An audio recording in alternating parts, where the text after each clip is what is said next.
अखंडे मंडला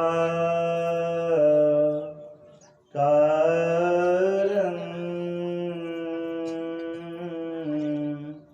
व्याप्तमयेन चराचरम् तदेपदं दर्शितं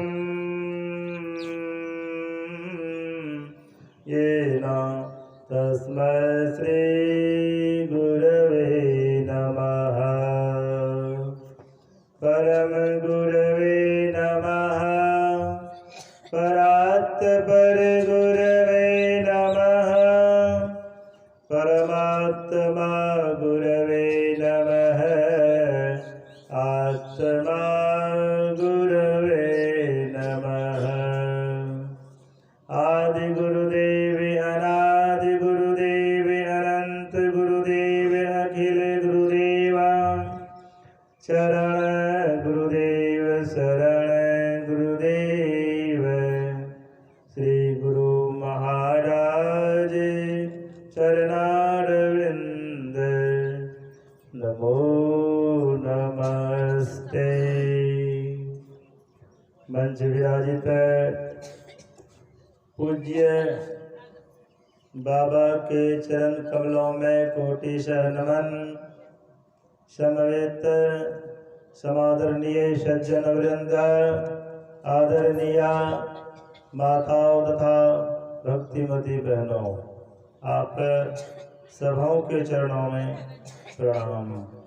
श्री सद्गुरु महाराज की जय। एक राजकन्या अपने पिताश्री से कहती है, हे पिताश्री, अगर आप मेरी शादी करवाना ही चाहते हैं, मेरा विवाह करवाना ही चाहते हैं, तो कोई साधु स्वभाव वाला दुल्हा से मेरी सगाई रचाइए। राजा साहब ने कहा, मैं साधु स्वभाव वाला दुल्हा कहाँ खोजने जाऊं? राजकन्या कहती है, नदी के तट पर बहुत महात्मा लोग ध्यान करते हैं, उसे महात्मा लोगों से जाकर के निवेदन किया जाए, आग्रह किया जाए। मंत्री को भेजा जाता है, बारी बारी से महात्मा जी को निवेदन किया जाता है, कहा जाता है। सभी महात्माओं ने एक स्वर से कहा, हम लोग घरवार परिवार रोजगार को छोड़ करके भजन करने के लिए आए हैं, तुम विवाह की बात लेके आए हो या नहीं होगा? जिस समय पिता और पुत्री में बात हो रही थी, वार्तालाप हो रहा था, एक कोई चोर चोरी करने आया था, गली से बाड़ी से इन दोनों के वार्तालाप को सुन लिया था। उनके मन में बात आई, क्यों ना मैं ही इसका उम्मीदवार बन जाऊं। साधु का वेश बना करके चूटा कमंडल ले लेते हैं और महात्मा जी की पंक्ति में आसनी बिछा करके बैठ जाते, चादर ओढ़ के ध्यान में बैठ गए। जब उनके पास मंत्री साहब पूछने जाते हैं, चादर को हटाते हैं, मुंह उघाड़ते हैं, फिर मुंह झांप लेते हैं। मंत्री साहब के मन में हुआ, शायद इनका मन विवाह करने का है। मंत्री साहब ने कहा, महात्मा जी अब कहीं नहीं जाएंगे, यहीं टिके रहेंगे। कल राजा साहब अपनी राजकन्या को लेकर के आपके पास, आपके चरणों में आने वाले।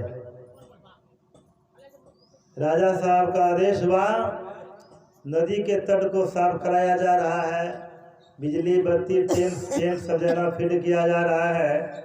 महात्मा लोगों में कानाफूसी होने लगी हम लोग इतने लंबे समय से इस जगह ध्यान पूजा सत्संग करते हैं, कभी तो इस तरह की बात नहीं हुई थी। एक आज चकाचक हो रहा है। महात्मा लोगों ने कहा देख नहीं रहे हैं, बगल में ही महात्मा न जाने कहां से अगर आसनी लगा दिए हैं। इनके पास जब मंत्री साहब पूछने गए, ये हाँ कर दिए। इनके चरणों में आज राजा साहब अपनी राजकन्या को लेके आने वाले हैं। यह बात जब वह चोर सुना, जो नकली साधु के रूप में वहां थे, उनके अंदर में जो रूहानियत प्रतिभा थी वो खुल जाता, उभर जाता है। अंदर में संस्कार जो था उभर जाता है, नदी को हेल जाते। उस पार में जंगल में मुनि महात्मा ध्यान करते थे। अभी तो स्वतंत्र रूप में हम लोग जहाँ तहाँ सत्संग ठान देते हैं, लेकिन वह जमाना ऐसा था, मजमे के रूप में हम सत्संग नहीं कर सकते थे। जिनको भजन करने का शौक था, ये पहाड़ी कंदरा में छिप करके नदी के तट पे जंगल में जाकर ध्यान पूजा करते थे। अंग्रेज का जमाना था, इस तरह नहीं कर पाते थे। जंगल में कोई अच्छे महात्मा दीक्षा लेके भजन करना शुरू किए, उनको सफलता मिल गई। कहने का मतलब, झूठ मूठ खेले सचमुच होय, सचमुच खेले बिरला कोय। जो कोई खेले मन चित लाए, होते होते होइए जाए। सुन रहे थे ना अभी हम लोग, लड़की बच्ची झूठ मूठ का खेल खेलती है। मिट्टी का दाल, मिट्टी का भात, मिट्टी की सब्जी, झूठ मूठ का शादी विवाह बर विदा सब हो जाता है। फिर एक दिन आता है, उनकी शादी होती है और विदाई भी होती है। ठीक उसी प्रकार हम लोग जो इंद्रियों के माध्यम से भक्ति करते हैं, यह भक्ति क्या है?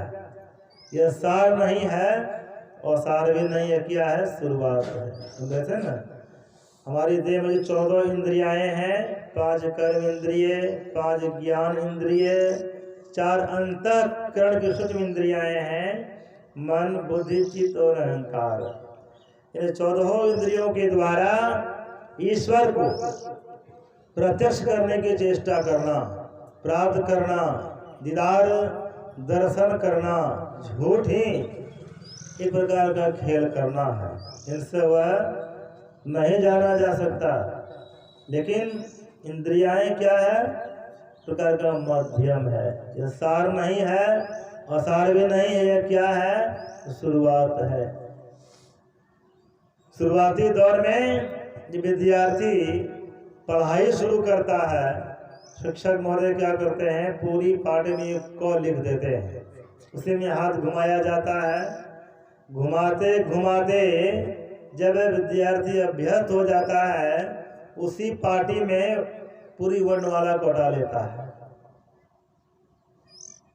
उसी तरह बाहर में जो हम लोग भक्ति करते हैं, यह क्या है? असार भक्ति है। यह सार नहीं है। क्या है? शुरुआत है। आहो भक्त सार भगति करू हो, असार भगति करी संसार भरमता रही, भक्ति श्रम निष्फल हो। अर्थात हम लोगों को इंद्रिय ज्ञान से ऊपर उठना है। मगर जितनी इंद्रियाएं हैं, यह सब क्या है? यह सब केवल एक मध्यम है। न हम आँख से देखते हैं, न कान से सुनते हैं, न नाक से गंध लेते हैं, न जिह्वा से रसास्वादन करते हैं, न ही त्वचा से स्पर्श होता है। यह सब क्या है? केवल एक मध्यम है। जैसे बल्ब टंगी हुई है, जिस बल्ब में विद्युत की धार नहीं जुटा हुआ है, वह बल्ब नहीं जलती है। जब उसमें विद्युत की धार को जोड़ दिया जाता है, बल्ब जलने लग जाती है। मोबाइल के पिन में घुसा देते हैं, मोबाइल चार्ज होना शुरू हो जाता है। मोटर में लगा देते हैं, पानी निकलने लग जाता है। पंखा में घुसा देते हैं तो पंखा नाचने लग जाता है, अगल बगल की हवा को खींच करके हमारी देह तक पहुंचाता है। तो पंखा है ही, मोटर है ही, बल्ब है ही। अगर पावर हाउस नहीं रहे, बिजली कट जाए, क्या यह सब काम होगा? जनरेटर चल रही है, जनरेटर से यह हो रहा है, जनरेटर बंद हो जाए, जनरेटर अर्थात विद्युत को उत्पन्न करने की जनरेशन करने की क्षमता है वो बंद हो जाए, कनेक्शन कट जाए, क्या यह सब होगा? क्यों नहीं होगा? इसलिए नहीं होगा, बल्ब केवल एक माध्यम है, शक्ति मिलती है जनरेटर से और पावर हाउस से। उसी प्रकार हमारी देह में जो पावर हाउस चेतन धार है, उसी चेतन धार से पूरी देह में शक्ति जाती है। बहुत लोगों को ऐसी आदत है, पान खा करके अखबार पढ़ते हैं। मुंह में पान है तो कुर्सी पर बैठे हुए हैं, अखबार पढ़ रहे हैं। अखबार पढ़ते पढ़ते अखबार हाथ से गिर जाती है। क्योंकि जब हम लोग जागृतावस्था में रहते हैं, जीवात्मा आंख में रहती है। आंख का मतलब दोनों आंखों के बीच में जीव रहती है। जब हम लोग स्वप्नावस्था में जाते हैं, जीवात्मा कंठ में रहती है। जब गहरी नींद में जाते हैं, जीवात्मा हृदय में चली है। हृदय का मतलब क्यों हृदय नहीं, छाती में जीव चली जाती है। जागृतावस्था और स्वप्नावस्था के बीच में एक अवस्था हो जो तंद्रावस्था कहते हैं, इसको झुमनी कही जाती है। झूमते झूमते अखबार हाथ से गिर गई, हम कंठ में चले गए। और कंठ में चले तो स्वप्न देखते हैं। स्वप्न की एक दृष्टि होती है। स्वप्न में देखते हैं कि हम दिल्ली की हवाई किला में घूम रहे हैं। वहाँ की किसी एक अच्छी दुकान पे बैठकर रसगुल्ला खा रहे हैं, जलपान कर रहे हैं। उसमें किनका स्वाद आएगा? अगर हम लोग जिह्वा से ही रसास्वादन करते हैं, तब तो जिह्वा पर पड़ा हुआ है पान। पान का स्वाद आना चाहिए, लेकिन उस अवस्था में पान का स्वाद आएगा? पान का स्वाद नहीं आएगा। जिह्वा तो केवल एक माध्यम है। स्वाद लेने वाला जो है वो दिल्ली की हवाई किला में घूम रहा है। उस समय उस अवस्था में आपको पान का स्वाद नहीं आएगा, स्वाद आएगा रसगुल्ला का, जलपान का। हम सोए हुए हैं, हमारे विषय में कोई कुछ बोल रहे हैं। मान लिया जाए हमारी आंखें बंद है, हम उन्हें देख नहीं सकते। कान तो खुली हुई है, कान में ठेपी भी नहीं लिए हैं, कपड़ा भी नहीं लिए, बिजला नहीं लिए है, कान खुली हुई है। फिर सुनते क्यों नहीं है? इसलिए नहीं सुनते हैं, सुनने वाला जो है नीचे चला गया है। जब हम लोग गहरी नींद में जाते, जीवात्मा हृदय में छाती में चली जाती है, नीचे चला गया, इसलिए सुनते नहीं है। कहने का मतलब हो गया, जितनी इंद्रियाएं हैं उनको अपनी क्षमता नहीं है। दिन के समय में तो हम आँख जो देखती है, सूर्य की रोशनी से आँख देखने का काम करती है। रात्रि काल में चंद्रमा और तारे के सारे आँख देखती है। अंधेरी रात है, हम कमरे के अंदर में हैं, खिड़की की बारी बंद है, बगल में रखी हुई चीज को भी हम नहीं देख पाते हैं। वहाँ जब बल्ब जला देते हैं, विद्युत जला दिया जाता है, आँख देखने का काम करती है। कहने का मतलब आँख को अपनी रोशनी नहीं है। जितनी इंद्रियाएं हैं सब क्या है? सब गुलाम है। मालिक हमारे अंदर में चेतन धार है, वही मालिक है। इंद्रियों के मालिक मन है, मन का मालिक बुद्धि है, और बुद्धि का भी मालिक चेतन धार है। जैसे हम भोजन करने बैठे हैं, भोजन परोसा हुआ है, मन में बात आई कि टिकरी खाना है, फिर अंदर से आदेश हुआ नहीं टिकरी नहीं खाना है, बोले जलेबी खाएंगे। वहाँ से हाथ जलेबी के पास चला गया।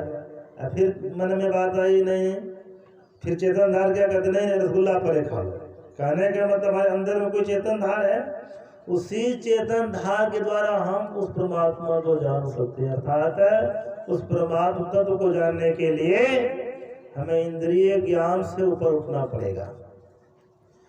स्वामी विवेकानंद की कॉलेज शिक्षा मात्र बीए की थी। अमेरिका के शिकागो नगर में जब ये प्रवचन दिए थे, वहाँ के लोगों ने कहा कि विद्या से बाहर का विद्वान है। किस विद्या का अध्ययन किए थे? आँख से ऊपर की विद्याओं का अध्ययन किए थे। एक पंडित जी घूम घूम करके अपना प्रचार प्रसार किया करते थे। प्रचार प्रसार के दौरान बहुत पंडितों को जीत लिए थे। लोग उन्हें सर्वजित कहने लगे। उनका घर का नाम था सर्वानंद। एक दिन सर्वजित अपनी माता जी से कहते, माता जी अब मुझे लोग सर्वजित कहते हैं, तुम भी पहला वाला नाम छोड़ करके मुझे सर्वजित नाम से पुकारा करो। उनकी माता जी की श्रद्धा संत कबीर साहब में थी। माता जी कहती हैं, बेटा जब तुम संत कबीर साहब को जीत लोगे तब मैं तुम्हें सर्वजित कहूंगी, वैसे नहीं। पंडित जी कहते हैं, माता जी कबीर तो महामूर्ख है, उनसे मैं क्या शास्त्रार्थ करूं? कहते बेटा तुम उनको महामूर्ख कर रहा है, एक बार जाओ तो तब पता चलेगा वे कितने बड़े विद्वान हैं। उनके पास जाते हैं। उस समय लोग बैल पर भी सामान लादा करते थे। नैका बंजारा नाच में 700-800 बैल पर वे लोग सामान लादा करते, सब लोग जानते हैं। बैल पर शास्त्रादि पुस्तक को लांधी और चले संत कबीर साहब महाराज शास्त्रार्थ करने के लिए। अभी कबीर का घर कोई दुर्भागी है, उनके गांव में पहुंच गए हैं। गांव से बाहर एक कुआं था, कुएं के निकट एक पनिहारिन जल भर रही थी। उनसे पूछ देते हैं, पंडित जी कबीर का किधर है, कहाँ है? वो पनिहारिन संत कबीर साहब महाराज की ही शिष्या थी। पनिहारिन कहती है, कबीर का घर शिखर पर, शिखर कहते चोटी को, दसम द्वार को, आज्ञा चक्र को। तो कबीर का घर शिखर पर, जहां सिलहली गैल, सिलहली कहते हैं फिसलनदार, गैल मने होता है रास्ता, जहां सिलहली गैल, जहां का रास्ता फिसलनदार है, पांव टिके पिपीली का, पंडित ला दे बैल। उस मार्ग में, उस रास्ते में चींटी की टांग भी नहीं अड़ती है, पंडित ला दे बैल। उस जगह पे आप बैल लेके जाना चाहते हैं, उनका दिमाग ठनका। क से काया, ब से बीज, र से रमन करने वाला, काया के बीच में रमन करने वाला कबीर का लाता है। कबीर का अर्थ होता है सबसे बड़ा। काया का वीर कबीर। काया का वीर कौन है? जब तक हमारी देह में जीवात्मा है तब तक हम वीर बने हुए हैं। जीवात्मा निकल के शरीर मुर्दा हो गया, सब वीरता खत्म हो गया कि नहीं? और फिर संत कबीर साहब महाराज नामक संत भी हुए। उनकी कुटिया जहाँ थी बता दिए। कबीर साहब का घर तो दसम द्वार में है, आज्ञा चक्र में है। फिर कबीर साहब जी महाराज जिस देह में रहते हैं, 3.5 हाथ की जो देह है, इनकी भी कुटिया, इनका घर कहीं होगा ना, बता दिया अमुक जगह है।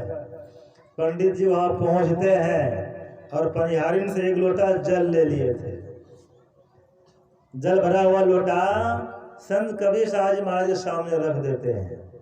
कबीर साहब जी महाराज गुदरी सी रहे थे, गुदरी सीते, ताना बनाते थे, जी बेचते थे, जीवन यापन होता तो भजन भी करते थे।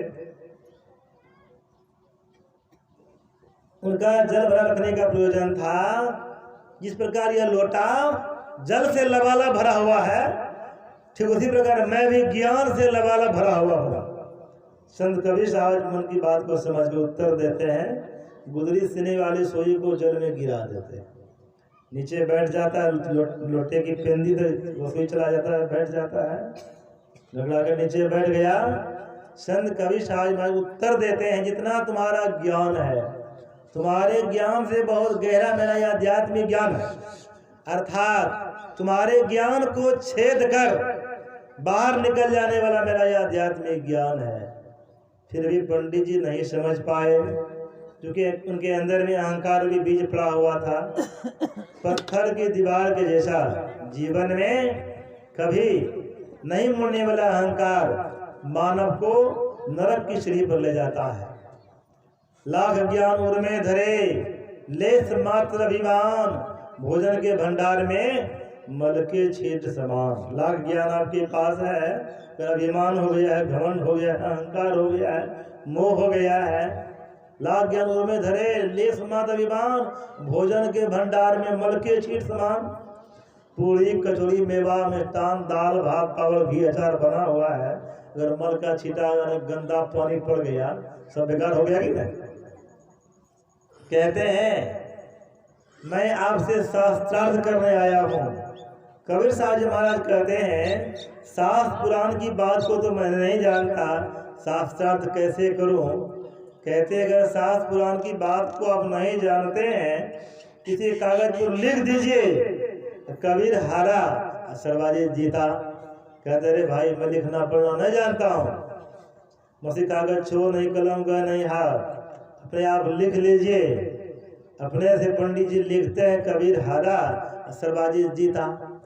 कहते आप इस पर अगर साक्षर कर दीजिए। कहते मैं पहले कर दिया ना, लिखना पढ़ना नहीं जानता, कैसे लिख दूं। कहते अंगूठा का निशान कर दीजिए। हाँ, अंगूठा का निशान कर तलाव कर देता हूँ, टिप्पा दे दिए। उस कागज को लेकर के पंडित जी अपनी माता जी के पास आते हैं और कहते हैं, माता जी देखो मैं कबीर को हरा दिया, सर्टिफिकेट लाया हूँ, प्रमाण पत्र भी लाया हूँ। माता जी को बड़ा आश्चर्य, कहते हैं बेटा पढ़ो। तो जब वह पढ़ी जाती है, पढ़ने के क्रम में पढ़ा गया, कबीर जीता, सर्वाजित हार गया। कहते हैं माता जी मैंने अपने हाथों से लिखी है, शायद लिखने में गलती हो गई, लाओ मैं फिर से लिखवा करके लाता हूँ। पुनः जाते हैं, बढ़िया से लिखते, कबीर हारा, सर्वाजित जीता। फिर कबीर साहब में अंगूठा का निशान कर दिए। उस कागज को लेकर जब कबीर साहब महाराज उस कागज को जब अपनी माता जी के पास आते हैं, फिर वही हो जाता है, कबीर जीता, सर्वाजित हारा। अंत में वो पंडित जी संत कबीर साहब महाराज के पास जाते, उनके चरण पकड़ लिए, उनके शिष्य बन गए। कहा जाता है वही पंडित जी, अर्थात ब्राह्मण में बहुत उनके शिष्य थे, वही पंडित जी सर्वप्रथम कबीर साहब महाराज के शिष्य बने। पंडित में वही उनके शिष्य बने, उनकी सेवा में रहने लग गए। समय पाकर, अवसर पाकर एक दिन कहते, बाबा आपने तो कभी स्कूल, विद्यालय, महाविद्यालय गया नहीं, इतना ज्ञान कहाँ से लाया। कबीर साहब जी महाराज कहते हैं, मैं मर्जिबा समुद्र का डुबकी मारी, एक मुट्ठी लाया ज्ञान का जामे वस्तु ने। बाबा आप किस महासागर की बात करते हैं? प्रशांत महासागर, अटलांटिक महासागर, हिंद महासागर, लाल महासागर, किस महासागर की बात करते हैं इसमें आपने डुबकी लगाई, इतना ज्ञान पाया? बाहर में जो महासागर है उनकी चर्चा नहीं है। इसे कबीर साहब जी वाणी में है कि डुबकी मारी समुद्र में निकसा जाए आकाश, गगन मंडल में घर किया हीरा पाया दास। समुद्र में कोई डूबेंगे कहाँ जाएंगे, पता जाएंगे ना। निकसा जाए आकाश, किसी पद को कोई प्रोफेसर साहब पढ़ा रहे थे कॉलेज, भागलपुर कॉलेज में, बात समझ में नहीं आई तो कुप्पा घाट आश्रम आते हैं पूज्यपाद संत महाराज के पास समझने के लिए। कहते यह बाहर की बात नहीं, यह ध्यान साधना की बात है। अर्थात समुद्र का मतलब हुआ सहज दल कमल में जो प्रवेश करते हैं, अंतर की अंतिमता में निकसाजाकार, अर्थात शून्य मंडल में अपने आप को स्थापित करते हैं। गगन मंडल में घर किया, अर्थात शून्य मंडल में घर हीरा पाया था, अर्थात हीरा रूप परमात्मा का वे दर्शन करते हैं। कहने का मतलब है कि हमारे शरीर के अंदर में सब कुछ है, परमात्मा भी अंदर में है, लेकिन हम लोग का आंख बहुत कमजोर है। समझे थे ना कभी सारी वाणी से, चाम चश्म सो नजरी न आवे, खोजो रूह की नैना। अर्थात ये चमड़े की आंख से वो परमात्मा को देख नहीं सकते। और हम लोग जिस रंग का चश्मा पहन लेते हैं ना, संसार उसी तरह देखने में आता है। एक बार एकनाथ देव जी महाराज हनुमान जी से पूछते हैं, कहिए तो अशोक वाटिका का फूल किस रंग का खिला हुआ था? हनुमान जी कहते हैं अशोक वाटिका का फूल लाल लाल रंग का खिला हुआ था। बड़ा आश्चर्य हुआ। कहते हैं मैंने गया तो देखा श्वेत रंग का, ये कहते हैं लाल लाल। कहते हनुमान जी कैसे बोल रहे हैं? कहते हैं हनुमान जी कहते हैं मैंने देखा है, वहां गया है, देखे आया है। तो हनुमान जी कहते हैं चलिए भगवान श्री राम के पास। भगवान श्री राम के पास जाते हैं। भगवान श्री राम भगवती सीता जी की तरफ इशारा कर देते हैं। भगवती सीता जी के मन में बात आई, मैं तो अशोक वाटिका में बहुत दिनों तो रह चुकी हूँ, मैं जो कहूँगी वही प्रमाण हो जाएगा, इसलिए सोच समझ करके इसका उत्तर देना चाहिए। भगवती सीता जी कहती हैं अशोक वाटिका के फूल सब श्याम खिले थे, सब के सब भगवान श्याम के मुंह की तरफ देखने लगे, और प्रजागण भी थे।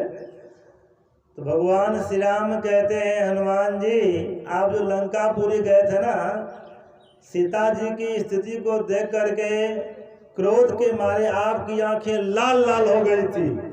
आंखें जो लाल लाल हो गई थी इसलिए फूल लाल लाल दिखता था। और सीता जी, भगवती सीता जी जिस ओर देखती थी मेरे रूप का ही दर्शन करती थी। मेरा रंग श्याम वर्ण का है ना, इसलिए इनका कहना है फूल सब श्याम के लेते हैं। वस्तुतः अशोक वाटिका के फूल श्वेत रंग के खिले हुए हैं। चूंकि संत की वाणी झूठी नहीं हो सकती, हमारा संत है। ठीक उसी प्रकार परमात्मा हमारे अंदर में है। और किस तरह है, जैसे तकिया का खोल है, कोई लाल रंग का है, पीला रंग का है, काला रंग का है, नीला रंग का है। सभी के अंदर रूही बस एक ही रंग की होती है। गाय कोई काली रंग की होती है, क्या कहते हैं, और रंग की होते हैं, बहुत रंग के होते हैं, लेकिन सबके अंदर में दूध बस एक ही रंग का। ठीक उसी प्रकार मनुष्य कोई नाटा है, कोई गोरा है, कोई लंबा है, सभी के अंदर में ब्लड खून एक ही रंग का होता है।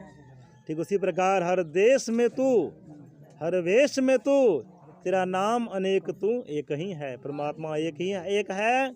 उस परमात्मा को जानने के लिए हम लोगों को इंद्रिय ज्ञान से ऊपर उठना पड़ेगा। इंद्रिय ज्ञान से ऊपर उठने के लिए हम लोगों को मानस जप, मानस ध्यान और दृष्टियों की क्रिया जब हम लोग करेंगे तब अपने अंदर में उस परमात्मा को हम देख सकते हैं। उस परमात्मा को देखने के लिए